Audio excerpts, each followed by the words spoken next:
I-renew tayo guys ng ating ating California ID ay pwede tayong mag-walk-in. Pwede naman customers with no appointment dito sa TNB sa Los Gatos. Mas mabilis and mas maganda yung kanilang proseso.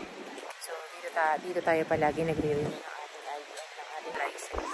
So pwede kahit ikaw ay walang appointment online, pwede ka mag-walk-in.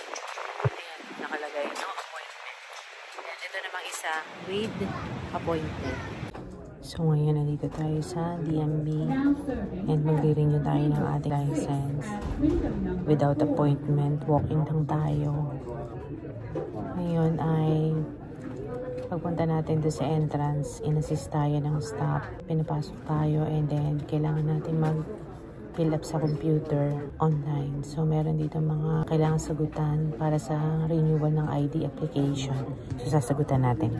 And then ngayon pagkatapos natin mag-fill up doon sa computer, bumalik tayo doon sa unang line sa entrance and binigay natin yung code na nakuha natin nung matapos natin yung application. And then in-encode lang dun sa kanyang tablet and then binigyan natin yung telephone number natin and then binigyan tayo ng number.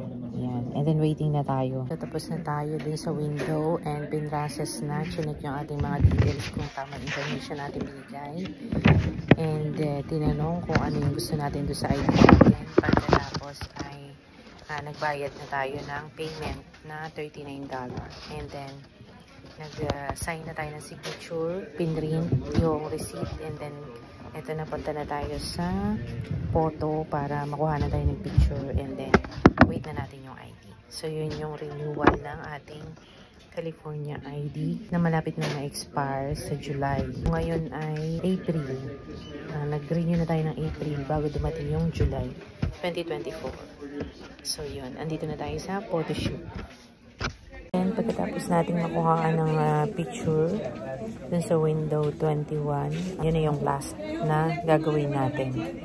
And then bibigyan tayo ng schedule kung kailan ang release ng ating ID. So yun yung last part.